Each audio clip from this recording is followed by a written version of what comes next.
बिस्मिल्लाहिर्रहमानिर्रहीम। अस्सलामु अलैकुम। मेरा नाम फ़ाहद हसन है। आज सुबह नाश्ता करते वक्त अम्मी की प्लेट में थोड़ी सी सालन बची थी, जबकि इनके हाथ में एक रोटी अभी बाकी थी। वो इधर उधर देख रही थी, जैसे चाहती हो कोई इनकी बात बगैर कहे समझ जाए। मैं इनके दिल की बात समझ गया था, मगर फिर भी खामोश रहा, क्योंकि हमारे घर में किसी की हिम्मत नहीं थी कि भाभी के होते हुए खुद से कुछ ले ले। थोड़ी देर बाद अम्मी ने हिम्मत जमा की और बोली, शानजा, थोड़ी सी सालन दे दो बेटा। अम्मी की बात सुनकर भाभी ने जरा सख्त लहजे में कहा, बस बस, आपकी तबीयत पहले ही खराब रहती है, ब्लड प्रेशर हर वक्त बढ़ा रहता है, और आपको दोबारा सब्जी चाहिए? जो खा लिया बस वही बहुत है। मैंने भाई की तरफ उम्मीद भरी नजरों से देखा कि शायद वो कुछ बोले, मगर भाई तो ऐसे खाने में झुके हुए थे जैसे उन्होंने कुछ सुना ही ना हो। अम्मी हाथ पोंछकर उठने लगी तो मैंने कहा, भाभी, जब अम्मी सारा दिन घर के काम करती हैं तो आपको इनकी तबीयत का ख्याल क्यों नहीं आता? अम्मी भूखी रह जाएंगी तो रात भर सो नहीं पाएंगी। प्लीज इनको थोड़ा सा सालन दे दें। भाभी झुंझला के बोली, ज्यादा माँ के सच्चे मत बनने की कोशिश करो। इस घर में जो कुछ हो रहा है वो मेरी आंखों से छुपा नहीं। तुम दोनों माँ बेटे मुफ्त की रोटियां तोड़ते रहते हो। तुम्हारा भाई मेहनत करता है और तुम्हें इसकी कोई कदर नहीं। अब तक नौकरी नहीं मिली, पहले कुछ बन जाओ फिर बड़ी बातें करना। भाभी की ये बातें मेरे दिल पर खंजर की तरह लगी थी, मगर मैं खामोश रहा। अम्मी की भूख मुझसे बर्दाश्त न हुई, इसलिए मैंने अपनी प्लेट अम्मी के सामने रख दी और कहा, अम्मी, ये ले आप खा लें। मेरी बात सुनकर भाभी को गुस्सा आ गया। उन्होंने वो प्लेट उठाकर फर्श पर फेंक दी और बोली, समझ में नहीं आया? जब मैंने कहा है खाना नहीं देना तो तुमने मेरी बात क्यों नहीं मानी? मेरी आंखों में आंसू आ गए। मैं बोला, भाभी, आप में तो इंसानियत नाम की चीज ही नहीं है। ये सुनते ही भाभी ने रोना शुरू किया और चीख कर बोली, ये देखो रोहेल, फाहद की बातें सुनो, ये मेरे साथ बदतमीजी कर रहा है। भाई ने गुस्से से मुझे घूरा और बोला, अपनी भाभी से माफी मांगो।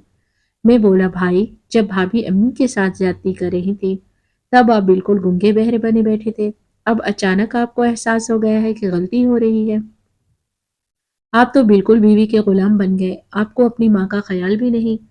भाई फौरन खड़े हो गए और गुस्से से बोले, बस बहुत हो गया, अब तुम फौरन यहाँ से निकल जाओ, वरना मुझसे बुरा कोई नहीं होगा।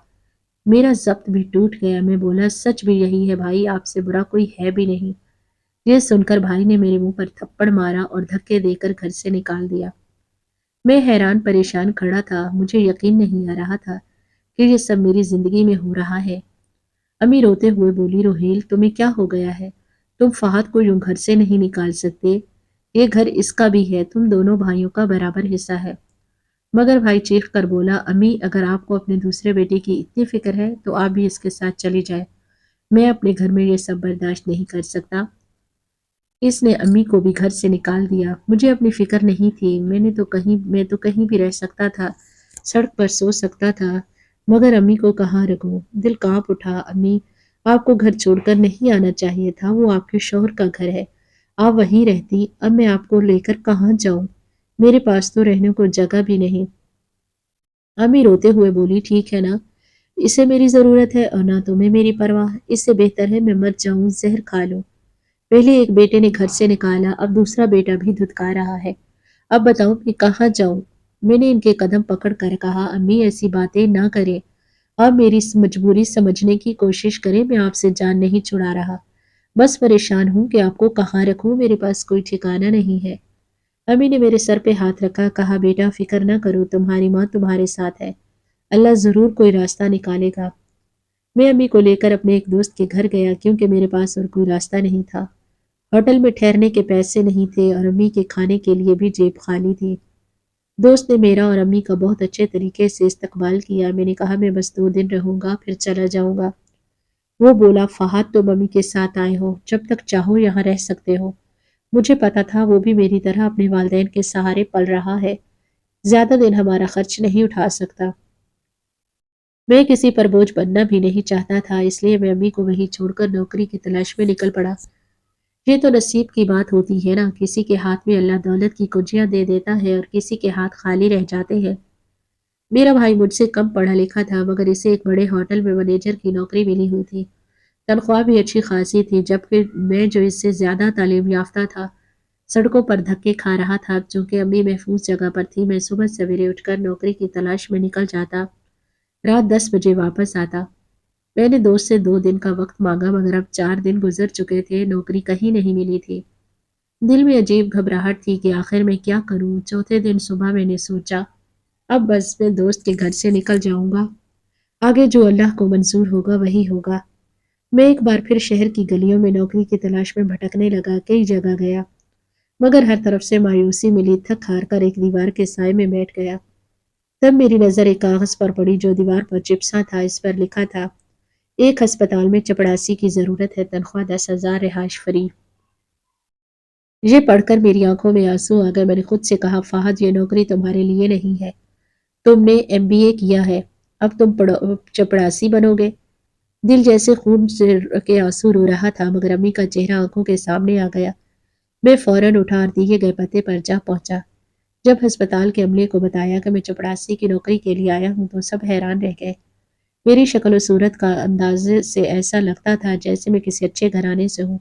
और सच भी यही था। कॉलेज के दिनों में लड़कियां मेरी शक्ल की दीवानी थी, जैसे मैं किसी रियासत का शहजादा हूँ। इंटरव्यू के लिए मुझे एक डॉक्टर के पास ले जाया गया।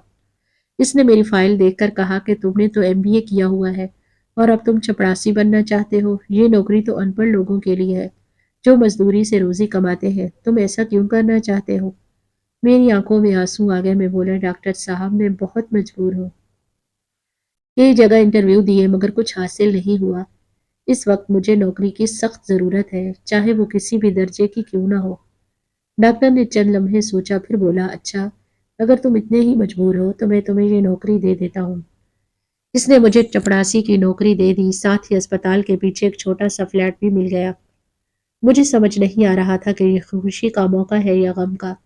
मैं वापस गया, दोस्त का शुक्रिया अदा किया, इसने मुश्किल वक्त में मेरा साथ दिया।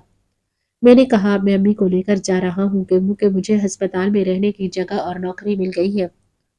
दोस्त हंसकर बोला, फाहद तुम मजाक कर रहे हो? तुमने एमबीए किया है और अब अस्पताल में नौकरी मिली? कौन सी नौकरी? मैं बोला, चपड़ासी की।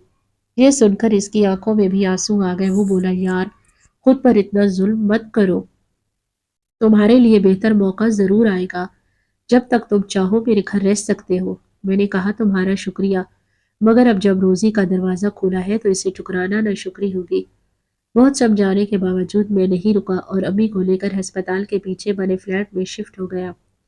अम्मी ने पूछा, बेटा तुम्हें कैसी नौकरी मिली है? मैंने मुस्कुराकर कहा, मैं एक कमरे में बैठकर कंप्यूटर पर हिसाब किताब करूंगा। अम्मी खुश हो गई मगर दिल में झूठ बोल रहा था, क्योंकि अगर सच बताता तो ये परेशान हो जाती और इनका ब्लड प्रेशर बढ़ जाता। अब मैं रोज अस्पताल जाता, सफाई वगैरह करता और सोचता, शायद मेरी किस्मत में यही लिखा था।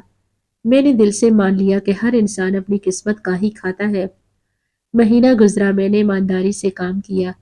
एक दिन डॉक्टर ने मुझे बुलाया, तारीफ की और कहा, फाहद तुम्हारे काम की कोई शिकायत नहीं आई। मैंने तुम्हारी फाइल अपने दोस्त को दी है, देखते हैं वो तुम्हारे लिए क्या कुछ कर सकता है।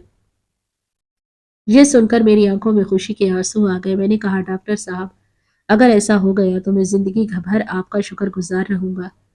डॉक्टर मुस्कुराया, इसने मेरी तनख्वाह दी, 10,000 रुपये। मैंने नोट गिने, दिल भर आया। अब्बा के मरने के बाद मैंने कभी 500 भी एक साथ नहीं देखे थे।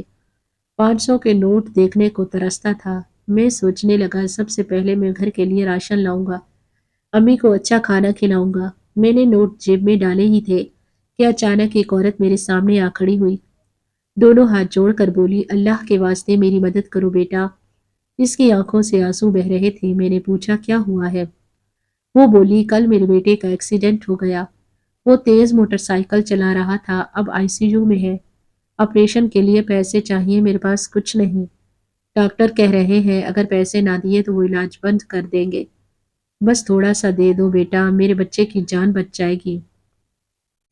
इसकी हालत देखकर मेरा दिल कांप गया। बगैर सोचे समझे मैंने वो पूरे 10,000 रुपये इसके हाथ में रख दिए। मैं बोला, अल्लाह तुम्हारे बेटे को सेहत दे, तुम्हें कभी औलाद का दुख न दिखाए। वो दवाएं देती चले गई। वो औरत आगे बढ़ी और दूसरे लोगों से भी मदद मांगने लगी, मगर किसी ने इसकी बात पर ध्यान न दिया। एक शख्स ने तो इसे झिड़क कर भगा दिया। वो बेबसी से तीसरी तरफ चली गई और वहां भी नाकाम लौटी। मैं इसे देखता रहा और दिल ही दिल में सोचता रहा, काश मेरे पास इतना पैसा होता कि मैं इस औरत की पूरी मदद कर देता। फिर अचानक मेरे जहन में ख्याल आया कि क्यों ना मैं अस्पताल के डॉक्टरों से इसके लिए पैसे मांगूं। मैं फौरन अस्पताल के सीनियर डॉक्टर्स के पास गया और सबसे अपील की, सर, एक औरत के बेटे की जान खतरे में है, इसके इलाज के लिए मुझे अभी पैसे चाहिए। किसी ने 10,000 दिए, किसी ने 2,000, किसी ने 500। थोड़े थोड़े करके मैंने तकरीबन 70,000 रुपये जमा कर लिए। मैं वो रकम लेकर तेजी से इस औरत के पास गया और कहा, ये पैसे अस्पताल के अमले ने तुम्हारे बेटे के इलाज के लिए जमा किए हैं, फौरन डॉक्टर को दे दो, अल्लाह बाकी का भी बंदोबस्त कर देगा। वो औरत रोती हुई मेरे हाथ चूमने लगी, बोली, अल्लाह तुम्हें इस नेकी का बड़ा अजर दे, तुम करोड़पति बनो बेटा।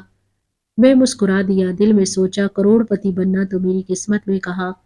मैं तो 2 वक्त की रोटी के लिए तरस रहा हूँ। मेरी पहली तनख्वाह का एक एक रुपया इस औरत को दे दिया था और अगले 2-3 महीने की तनख्वाह भी मैं पहले से ही उधार में मेरी चली गई थी, क्योंकि मैंने अस्पताल के क्लर्क से थोड़े पैसे उधार लिए थे।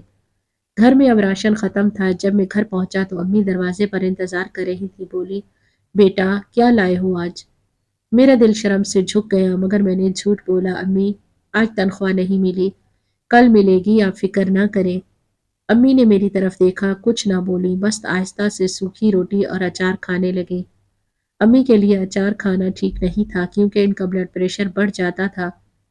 दिल टूट गया, मगर मैं खामोश रहा, खुद बगैर खाए लेट गया। अम्मी ने आवाज दी, कुछ तो खा लो बेटा। मैं बोला, अम्मी भूख नहीं है। अम्मी ने आह भरी बोली, परेशान मत हो, अल्लाह बहुत कुछ देगा। अम्मी ने मेरे सर पर हल्का सा हाथ मारा और बोली, फहाद, आइंदा मेरे सामने मायूसी की बातें मत करना। सब कुछ अल्लाह के हाथ में है, जिसे चाहे दे, जिसे चाहे ले ले। मैं भी अम्मी की बातें सुनकर रहा था कि दरवाजे पर जोर से दस्तक हुई। मैं उठकर गया तो देखा 2 आदमी खड़े थे। दोनों ने सूट पहने हुए थे, आंखों पर काले चश्मे और हाथों में महंगी घड़ियां। इनके पीछे एक बड़ी सी गाड़ी खड़ी थी। मैंने पूछा, जी आप कौन है? एक ने कहा, फिक्र ना करें, आप हमें नहीं जानते, मगर हम आपको अच्छी तरह जानते हैं। ये चाबियां और ये कागजात लीजिए। मैं हैरान हो गया, ये सब क्या है और आप मुझे क्यों दे रहे हैं? वो बोला, ये आपके लिए एक सरप्राइज है, बस घर जाकर आराम से सोफे पर बैठकर खत पढ़ना, वरना चकरा जाओगे। मैं उलझ गया, मगर कागज और चाबियां ले ली। दिल अंदर से डर रहा था कि कहीं कोई धोखा ना हो। आजकल तो फराड आम बात है। मैंने सोचा, पता नहीं ये लोग मुझे क्यों ढूंढ रहे थे। अम्मी ने पूछा, बेटा कौन था दरवाजे पर? मैंने कहा, वो अनजाने आदमी। उन्होंने मुझे कागज और चाबियां दी, मगर समझ नहीं आ रहा कि क्यों। अम्मी बोली, अच्छा खोलकर देखो ना, क्या लिखा है? मैंने कहा, अभी देखता हूं। मगर सच तो ये था कि हिम्मत ही नहीं हो रही थी। खैर, मैंने कागज खोला और पढ़ना शुरू किया। इसमें लिखा था, मिस्टर फहद, मैंने आज आपको सिटी अस्पताल में देखा। आप एक चपड़ासी की हैसियत से काम कर रहे थे, मगर आज आपने तनख्वाह मिलते ही एक गरीब औरत की मदद की और फिर दूसरों से भी इसके लिए अपील की। मैंने ये सब अपनी आंखों से देखा और मुतासिर हुआ। मैंने आपके बारे में मालूमात हासिल की। पता चला आप एक तालीम याफ्ता नौजवान हैं, मगर भाई ने आपको घर से निकाल दिया और आप चपड़ासी की नौकरी करने पर मजबूर हैं। कल शाम इस पते पर आ जाइए, आपके लिए एक बहुत बड़ा सरप्राइज है। तभी आपको मालूम होगा ये चाबियां किस चीज की हैं। मैं खत पढ़कर गहरी सोच में डूब गया कि आखिर ये कौन हो सकता है। दिल में डर भी था, कहीं फराड ना हो जाए। मैंने अम्मी को सब बताया तो वो घबरा गई, बोली, नहीं बेटा वहां मत जाना, खामोशी से अपनी नौकरी करते रहो। मैंने सर हिलाया, मगर दिल के अंदर तजस्सुस जाग चुका था। अम्मी बोली, अच्छा तो आज तुम्हें तनख्वाह मिली थी, मगर तुमने वो एक औरत को दे दी ना। मैं डर गया कि शायद वो नाराज होंगी, मगर अम्मी ने मेरा माथा चूम लिया और कहा, मुझे अपने बेटे पर फख्र है फहद, तुमने आज दिल से मुझे खुश कर दिया। मैं हमेशा समझती थी कि शायद मेरी परवरिश में कोई कमी रह गई है, क्योंकि तुम्हारे भाई ने मेरे साथ इतना बुरा सलूक किया। मैं खुद को कसूरवार मानती थी, मगर आज तुम्हारा ये अमल देखकर यकीन आ गया है کہ نہیں میری تربیت میں کوئی کمی نہیں تھی، غلط نیت تو روہیل اور اس کی بیوی کی تھی۔ اللہ کا شکر ہے اس نے مجھے زندہ رہتے ہوئے یہ دن دکھایا۔ امی کی باتیں سن کر میں مسکرا دیا۔ اگلے دن صبح میں حسب معمول ہسپتال گیا، مگر ذہن میں وہ خط بار بار گونج رہا تھا۔ میرا دل صاف کہتا تھا کہ وہاں جانا چاہیے، شاید کوئی بھلائی لکھ دی گئی ہو۔ آخر کار میں نے ہمت کی اور دیے گئے پتے پر پہنچ گیا۔ وہاں جا کر دیکھا ایک بہت بڑا ریسٹورینٹ تھا، خوبصورت عمارہ، شیشے کے دروازے، باہر لگے فلیکس بورڈ پر بڑے حروف میں نام لکھا ہوا تھا۔ میں جھجکتا ہوا اندر گیا۔ گیٹ پر کھڑے چوکیدار نے پوچھا، جی آپ کا نام؟ میں نے کہا فہد۔ وہ چونک کر بولا، اوہ وہ سٹی ہسپتال والے فہد، باس آپ کا انتظار کر رہے ہیں، آئیے میرے ساتھ۔ میں حیران تھا مگر خاموشی سے اس کے ساتھ چلنے لگا۔ وہ مجھے ایک سیکرٹری کے حوالے کر کے بولا، انہیں باس کے کمرے میں لے جائیں۔ سیکرٹری مجھے اپنے ایک بڑے ایئر کنڈیشنر کمرے میں لے گئی۔ اندر داخل ہوتے ہی ٹھنڈک نے میرے جسم میں کپکپی سی دوڑا دی۔ سامنے ایک نفیس لباس میں آدمی بیٹھا تھا۔ اس نے مسکرا کر کہا، فہد شاید تم مجھے نہیں جانتے، اس لیے اپنا تعارف خود کرا دیتا ہوں۔ میرا نام روہیل ہے، میں اس ریسٹورینٹ کا مالک ہوں، مگر اب یہ ریسٹورینٹ تمہارے نام کرنا چاہتا ہوں۔ میں سکتے میں آ گیا، بولا کیا مطلب؟ آپ میرے ساتھ مذاق کر رہے ہیں؟ وہ بولا، نہیں یہ مذاق نہیں ہے، میں تمہارے خلوص اور نیکی سے بہت متاثر ہوا ہوں۔ تم نے جس طرح اپنی غربت کے باوجود دوسروں کا بھلا کیا، میں چاہتا ہوں کہ یہ جگہ تمہارے حوالے کر دوں۔ میں ہکا بکا اس کا چہرہ دیکھنے لگا، لیکن آپ ایسا کیوں کر رہے ہیں؟ روہیل نے گہری سانس لی اور پھر بولا، فہد 20 سال پہلے میرے ساتھ وہی ہوا جو تمہارے ساتھ ہوا۔ میں بھی کینسر کا مریض تھا، میرے 4 بیٹے اور ایک بیٹی تھی، مگر چاروں نے اپنی بیویوں کے کہنے پر مجھے گھر سے نکال دیا۔ میں اور میری 10 سالہ بچی سڑک پر آ گئے۔ میرے پاس علاج کے پیسے بھی نہیں تھے، موت میرے سر پر منڈلا رہی تھی۔ وہ رکا، پانی پیا، پھر بولا، ایک دن ایک آدمی مجھ سے ملنے آیا۔ اس نے کہا یہ ریسٹورینٹ میرے باپ کے نام پر نکلا ہے، اس لیے میں یہ تمہیں واپس کر رہا ہوں۔ میں حیران رہ گیا کہ میرے ماں باپ کے نام پر کہاں؟ پھر پتا چلا کہ شادی سے پہلے میرے والد سے یہ جگہ دھوکے سے ہتھیائی گئی تھی۔ نئے مالک کو احساس ہوا کہ یہ غلط ہے، کیونکہ اس کے اپنے 2 بچے اس کے سامنے مر گئے تھے، بیوی بھی چھوڑ گئی اور وہ خود بھی بیمار ہو گیا۔ اسے یقین ہو گیا کہ کسی کا حق مارنا اور کسی کا دل دکھانا اللہ کو پسند نہیں، اس لیے اس نے مجھے میری امانت واپس کر دی۔ فہد خاموشی سے سنتا رہا۔ روہیل آگے بولا، میں نے یہ ریسٹورینٹ دوبارہ چلانا شروع کیا، دن رات محنت کی، ترقی کی، علاج کروایا، اللہ کے کرم سے ٹھیک ہو گیا، مگر اب کینسر واپس آ چکا ہے، اس بار لا علاج۔ اب مجھے یقین ہے کہ زندگی کے دن گنے جا چکے ہیں۔ میں نہیں چاہتا کہ مرنے کے بعد یہ ریسٹورینٹ ان بیٹوں کے ہاتھ جائے جنہوں نے مجھے دھتکارا۔ میں چاہتا ہوں یہ کسی ایسے انسان کے ہاتھ میں جائے جو دوسروں کے کام آئے، اور وہ انسان تم ہو۔ میرے دل کی دھڑکنیں تیز ہو گئی، میں کچھ بول نہیں سکا۔ روہیل نے مسکرا کر کہا، بس میری ایک چھوٹی سی خواہش ہے، میری بیٹی دعا کا ہاتھ تھام لو، وہ بہت نیک اور معصوم لڑکی ہے، میں اسے اس کے بھائیوں کے رحم پر نہیں چھوڑ سکتا۔ تم جیسے سچے اور ایماندار شخص کے ساتھ ہی وہ خوش رہ سکتی ہے۔ میں جیسے پتھر کا ہو گیا، اتنی بڑی نعمت میں نے تو خواب میں بھی نہ سوچا تھا کہ میرے چھوٹے سے عمل سے کسی غریب کی مدد کا بدلہ اللہ یوں دے گا۔ دل میں خیال آیا کہ واقعی انسان اگر خلوص سے کسی کی مدد کرے تو اللہ 100 گنا لوٹاتا ہے۔ میں نے سر جھکا کر آنکھوں میں آنسو لیے کہا، روہیل صاحب میں آپ کا احسان کبھی بھی نہیں بھلا سکوں گا، میں آپ کی بات مانتا ہوں۔ روہیل صاحب کی آنکھوں میں سکون اتر آیا۔ انہوں نے میرا ہاتھ تھام کر کہا، بیٹا اللہ تمہیں خوش رکھے، میں جانتا ہوں کہ اب میری بیٹی تمہارے سہارے محفوظ رہے گی۔ میں نے کہا، مجھے ایک باپ کی دعاؤں کی ضرورت ہے اور آپ نے وہ دے دی۔ چند دن بعد ہماری شادی سادگی سے انجام پائی۔ دعا واقعی وہی تھی جیسا روہیل صاحب نے کہا تھا، نہایت معصوم، با اخلاق اور نرم دل۔ شادی کے بعد ہم دونوں نے ایک نئے فلیٹ میں شفٹ ہو گئے جو روہیل صاحب نے ہمارے نام کر دیا تھا۔ میں نے ہسپتال کی نوکری چھوڑ دی اور پوری طرح سے ریسٹورینٹ سنبھالنے لگا۔ اب میری ماں، میں اور دعا ایک ہی چھت کے نیچے رہنے لگے۔ دعا نے امی کی خدمت میں کوئی کمی نہ چھوڑی، وہ صبح ان کے لیے چائے بناتی، دوا دیتی، ان کے کپڑے دھوتی اور کبھی تھک کر بھی نہ بولتی۔ امی اکثر کہتی، بیٹا دعا نے تو مجھے اپنی بیٹیوں کی یاد دلا دی، اللہ इसे हमेशा सलामत रखे। मैं दुआ की तरफ देखकर सिर्फ मुस्कुरा देता, दिल के अंदर शुक्र अदा करता कि अल्लाह ने मुझे इतनी नेक साथी अता की। कुछ ही दिनों में मैंने रेस्टोरेंट के सारे मामलात संभाल लिए। मेरी एमबीए की तालीम अब काम आने लगी। मैंने इंतज़ाम, सफाई, स्टाफ और खाने के म्यार में बेहतरी लाई।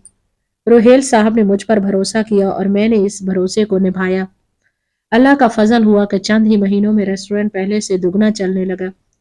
ग्राहक बढ़ गए, नाम बन गया। एक दिन जब मैं ऑफिस में फाइल देख रहा था तो दरवाजा खुला। अंदर वो शख्स दाखिल हुआ जिसने कभी मुझे थप्पड़ मारकर निकाला था, मेरा भाई रोहेल। मैं एक लम्हे के लिए साकित रह गया मगर खुद पर काबू रखा। इसने शर्मिंदगी से कहा, फहद ये सब क्या है? तुम यहाँ, ये जगह तुम्हारी है? मैंने कुर्सी से उठकर संजीदगी से कहा, जी मैं अब इस जगह का मालिक हूँ। इसका रंग उड़ गया। बोला, फहद तुम मेरे छोटे भाई हो, अब मुझसे ये सब करोगे? तुम्हें तो मुझे माफ कर देना चाहिए। मैंने ठंडी सांस ली। बोला, रुहेल भाई, अल्लाह ने तुम्हें आजमाया था और मुझे भी। तुम फेल हो गए मगर मैंने अपनी माँ और अपने ईमान का साथ नहीं छोड़ा। मैंने सीखा है कि कभी किसी के साथ जुल्म नहीं करना चाहिए, खास तौर पर अपनी माँ के साथ। वो खामोश खड़ा रहा, नजरें झुका ली। मैंने कहा, अब अगर आप वाकई तौबा कर चुके हैं और मुझसे माफी मांग रहे हैं तो मेरे दरवाजे आपके लिए खुले हैं, मगर अगर वही तकब्बुर लेकर आए हैं तो बेहतर है यहाँ से चले जाइए। इसकी आंखों से आंसू बह निकले। वो बोला, फाहद मैं बहुत शर्मिंदा हूँ। मेरी बीवी ने मेरी अकल पर पर्दा डाल दिया था। अगर हो सके तो मुझे माफ कर दो। मैं चंद लम्हे खामोश रहा, फिर कहा, भाई माँ ने तो तुम्हें कब का माफ कर दिया था। मैं कौन होता हूँ मना करने वाला? ये सुनते ही वो मेरे कदमों में गिर गया, रो पड़ा। मैंने उसे उठाया और सीने से लगा लिया। इसी शाम जब अम्मी को बताया कि भाई आए थे, वो भी रो पड़ी। बोली, बेटा अल्लाह ने मेरा दिल मुतमईन कर दिया। अब मुझे लगता है कि मैंने तुम्हें ईमान के रास्ते पर चलना सिखाया। मैंने इनके कदम चूमे। बोला, अम्मी ये सब आपकी दुआओं का नतीजा है। वक्त गुजरता गया। रोहेल साहब दुनिया से रुखसत हो गए। मैंने इनके रेस्टोरेंट को इनके नाम से चलाया और इनकी आखिरी ख्वाहिश के मुताबिक गरीबों के लिए फ्री खाने का इंतजाम किया। आज मेरा कारोबार कामयाब है, मेरे पास सब कुछ है, मगर मैं कभी नहीं भूल पाया कि मैं कहाँ से उठा था। अम्मी की दुआएं, दुआ का साथ और एक गरीब औरत की बद्दुआ की बजाय दी हुई दुआ, यही मेरी दौलत है। मैं अब भी हर रात अल्लाह से यही दुआ करता हूँ, या रब जिस तरह तूने मेरे दुखों को राहत में बदला, वैसे ही हर गरीब, हर बेबस इंसान को इज्जत और सुकून अता कर। और हाँ, कभी कभी मैं खुद से पूछता हूँ, क्या वाकई मुझे अपने भाई और भाभी को मुकम्मल तौर पर माफ कर देना चाहिए? आप लोग बताएं, क्या माफ कर देना ही सबसे बड़ी जीत नहीं होती? दोस्तों, आपको आज की हमारी ये कहानी कैसी लगी? कमेंट सेक्शन में लाजमी बताएं। अगर अच्छी लगे तो वीडियो को लाइक ज़रूर करें। चैनल पर नए हैं तो हमारे चैनल को सब्सक्राइब करें। शुक्रिया। अल्लाह हाफिज़।